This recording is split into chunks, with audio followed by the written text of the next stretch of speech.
What are the deeper implications of what happened in Paris on November 11th?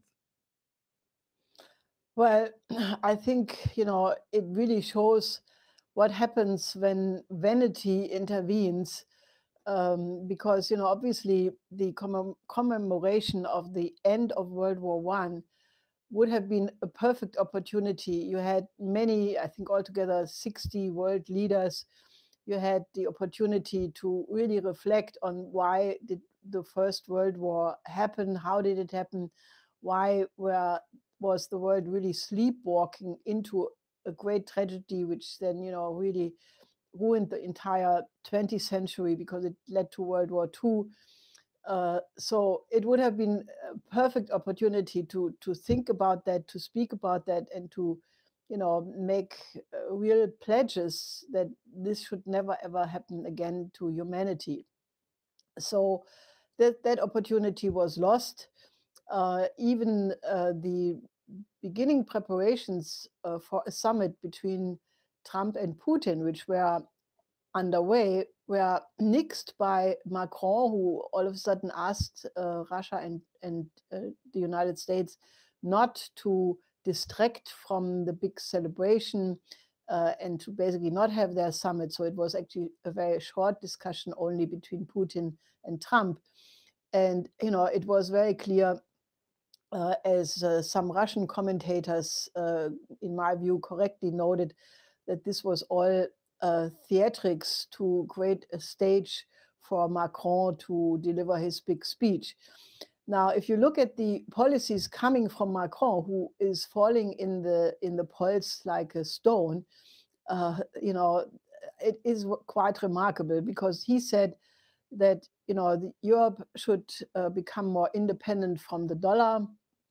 The euro, basically should be strengthened and be less dependent on the dollar.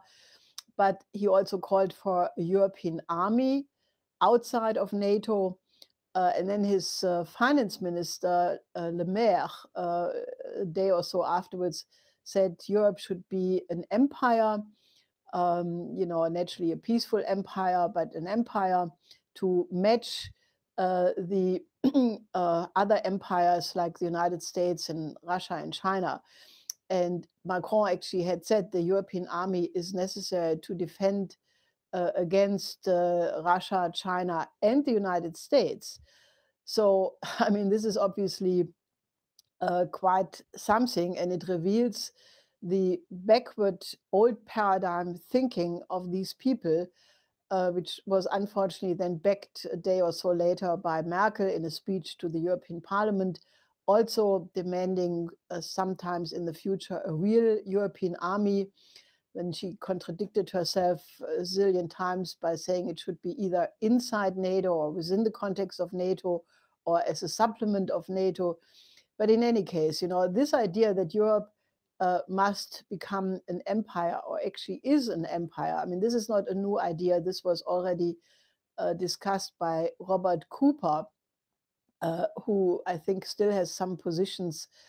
He was the advisor to Lady Ashley when she was the foreign minister of the EU. Uh, and he basically already several years ago stated the EU is the largest empire ever, and it will increase and add new members without limits.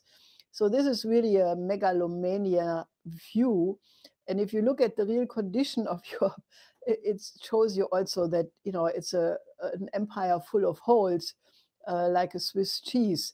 Uh, One is that naturally after um, Theresa May announced that she had a deal worked out on the Brexit with the EU, that basically her government is now falling apart. It could actually fall, and you could have new elections, and we have to see how this shapes out. But that's not the only uh, construction site, so to speak, in the EU. So I think it's really revealing, and I think this is really terrible. Empires have been the reason for World War One. It was not nation states.